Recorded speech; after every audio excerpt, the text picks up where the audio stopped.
weather tonight. And according to the Greene County Coroner's Office, an investigation is underway into a possible death caused by the storm. You're all clear right now on the Dorset Automotive Doppler radar, and we don't anticipate anything. No more watches, no more warnings. We are done. So everything is done for this area. Everything is all clear. I do want to show you, though, the storms are still going on strong down to the south of this area, down across Kentucky. We still have warnings down there. A lot of severe weather to the south. Again, that's all well south of here and moving away. America doesn't bail out the losers. America was built by bailing out winners, by rigging a nation of the winners, for the winners, by the winners. So maybe at this point you're starting to notice the game here. They're literally using the weather to destroy anybody's property where they want to build a smart city, or anybody's property that has any type of minerals underneath it. They're not messing around. This is insanity.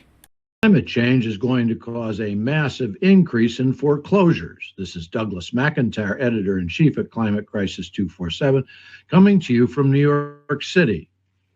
First Street, a research firm that studies the impact of climate change, projects in a new analysis released Monday that foreclosures across the U.S. caused by flooding, wind, and other weather-related incidents could soar 380% in the next 10 years. By 2035, climate-driven events could account for up to 30% of all foreclosures by 2035, up roughly 70% from this year. Here's another example of an indirect part of climate change. People live in homes, they assume that they're safe or they wouldn't move into them. Suddenly, a climate disaster puts them in a situation where they can't pay off their home loans, and bingo, they go into foreclosure. A terrifying possibility, a 1,000-foot mega tsunami that could devastate 3 major states. It all starts in the Cascadia subduction zone, a massive fault line off the Pacific Northwest where tectonic plates are silently building pressure.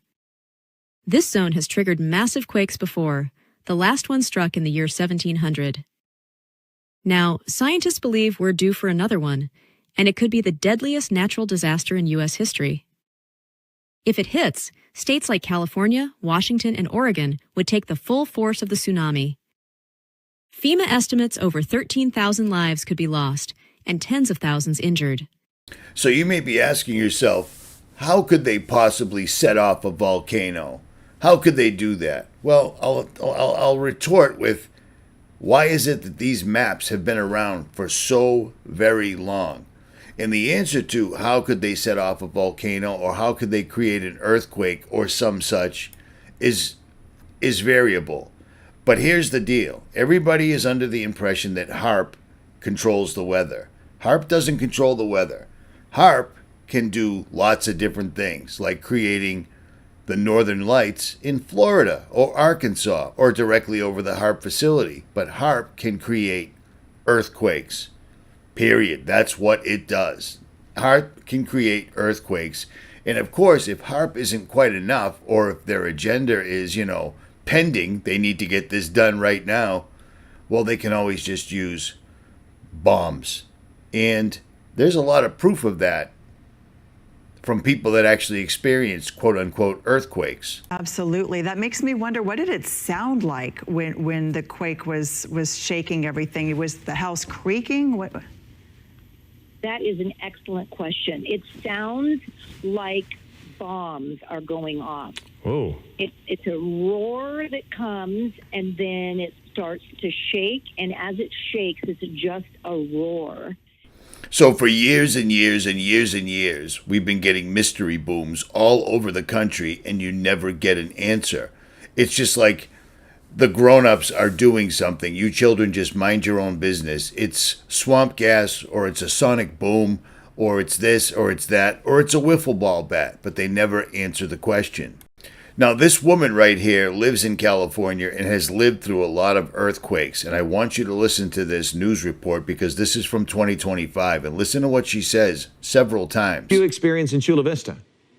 Well, I was sitting on my by my desk, and what I heard was a small rumble, and it was okay. But then I felt this more of a movement, and then it was like a bump, a big bump. You know, it's like, it felt more like an explosion.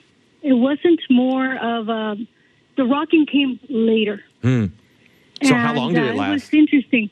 I would say like maybe 3-4 seconds. Okay. Now, did you get the alert? We did get the alert right after the earthquake, but yeah, I mean, it was interesting because as soon as it sounded, you know, it's like, okay, it said drop, cover, and just protect yourself. And it was very interesting. I'm glad that they're doing that. Yes. And one funny thing is that I told my sister, you know, I'm looking at the chandeliers and they're not moving. That was the weird thing. That is very odd in the sense that you felt like it was, you said it, you described it as a bit of a bomb. And for no movement. A little explosion. Exactly, more like a little explosion. And I thought I was going to go through, you know, the floor, you know, that kind of a sensation. Now, and then I heard the more little rattle and then the movement, but just a slight movement. It felt like a slight movement, but it grew up a little bit of a movement, and then it just subsided. Have you noticed any picture frames knocked over, any kind of disruption of your life, or was it pretty much just everything was fine? Everything was fine, and that was the strange thing about it. You know, nothing was moved. It was just like a stationary thing. It was interesting. Okay. Well, Helen, is this one, have you experienced a few? We were just listening to Dr. Lucy Jones a moment ago, and she said the Elsinore fault frequently has 4.0 quakes. So one more question before we go back to that. I was just curious, have you experienced a lot of earthquakes where you are? Well, in my lifetime here, yeah. We have. In fact, during the Easter season, we had an earthquake at the park. We were having, you know, a feast, and we were sitting down, and we did feel. Now that was strong. I don't remember the number of the earthquake, but yeah, we came home, and some of the doors were open from the balcony, and it was that was a big one. But this one was not as big as the last one. Okay. Let me jump in here real quick. A lot of you guys have already done this, and for those that haven't, get your money out of your 401k or your IRA as soon as humanly possible and turn it into physical gold and silver. Because these guys, I've never seen so much activity as we've seen in 2025, because I believe they've handed everything over to AI. So it's rapid, it's happening fast, and these guys are, this is happening. This is literally happening. These guys are literally going to destroy the west coast of a country. I mean, how insane is that? And they're going to knock out the power, and we have no idea how long we're going to have to live on our own until the inevitable comes. Do you see what I'm saying? And if you get your money out of the bank and turn it into gold, like a lot of subscribers did, they've literally doubled what the bank was holding. They've literally doubled it. So you should do this or don't. It's your call, at any rate. This right here, this fun little thing just will not go away whatsoever at all. Underwater volcano could erupt on the Pacific coast May 21st, 2025. I've been keeping an eye on this and telling my people that live out in Oregon about this. It isn't just there. You know what I'm saying? They're talking about this all across the board, and they're talking about it up to the minute. You know, does that make sense? They're talking about it every single solitary day on every single platform. May 20th, 2025, 8:58 p.m. Scientists monitoring axial seamount say the deep sea volcano could erupt by late 2025 for the first time. It's all they will talk about. And then we've got mysterious volcanic, not volcanic, I'm sorry. We've got mysterious earthquake activity happening at the same time in that area.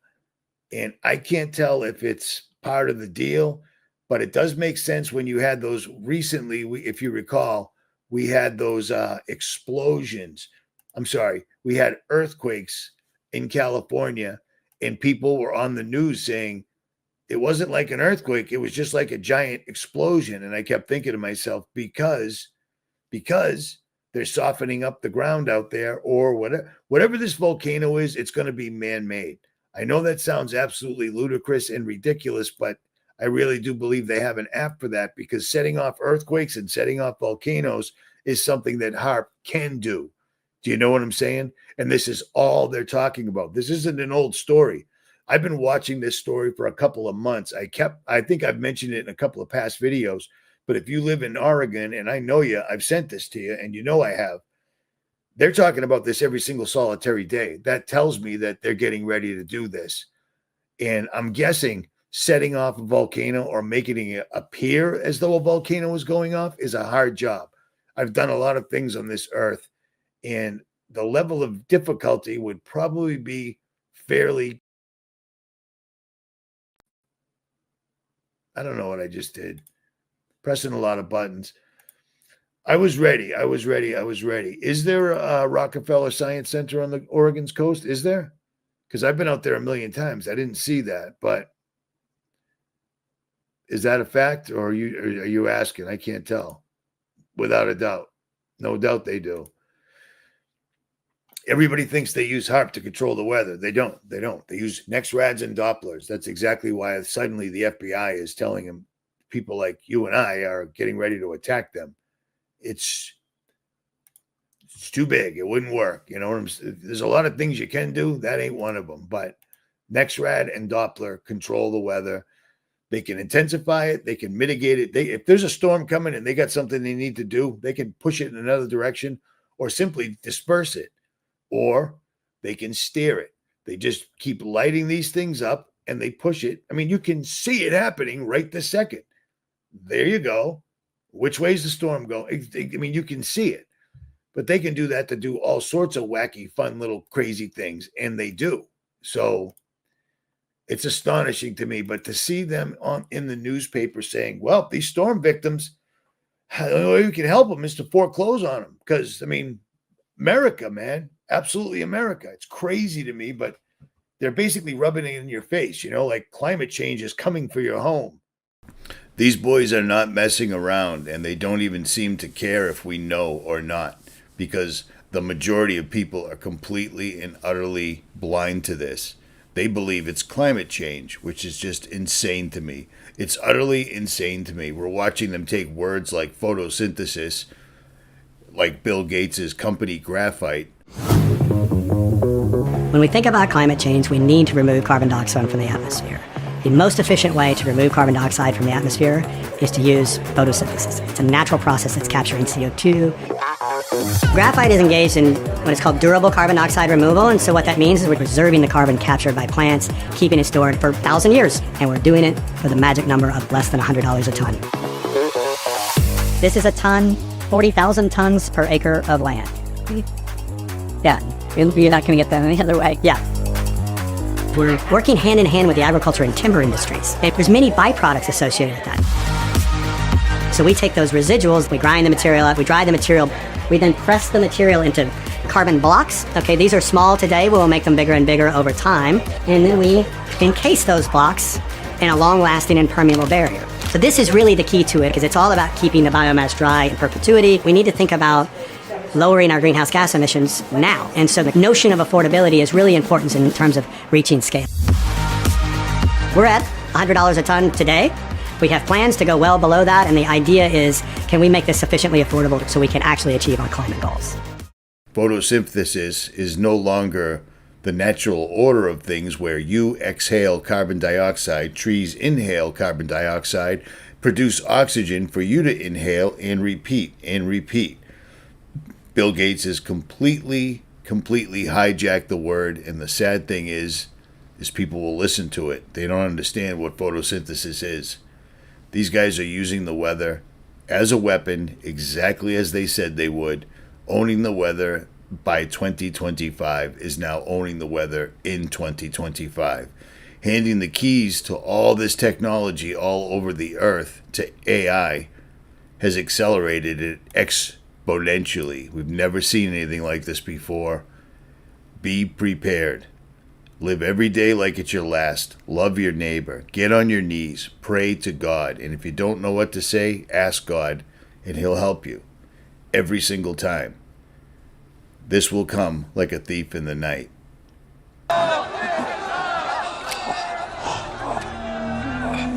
Papa. Spako. Pilayagin mo.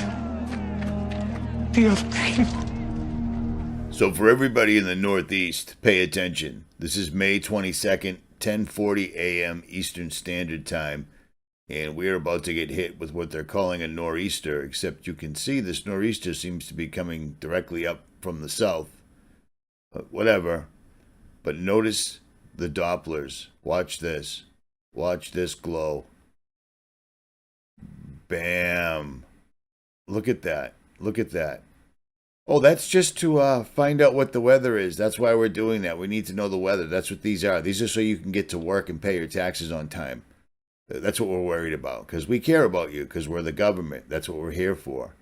We protect you. We make sure that the bank doesn't foreclose on your house after one of these storms comes and washes it away. We're the government. We make sure there's water in the fire hydrants so that when the entire city catches on fire from what appears to be directed energy, we're able to put it out. You know what I mean? We're the government. The first thing we do when we're elected into the highest office in the land is hand $500 billion over to the richest 1% on earth. Period. We're the government. Pay your taxes, shut up, and take your shots. I'm out.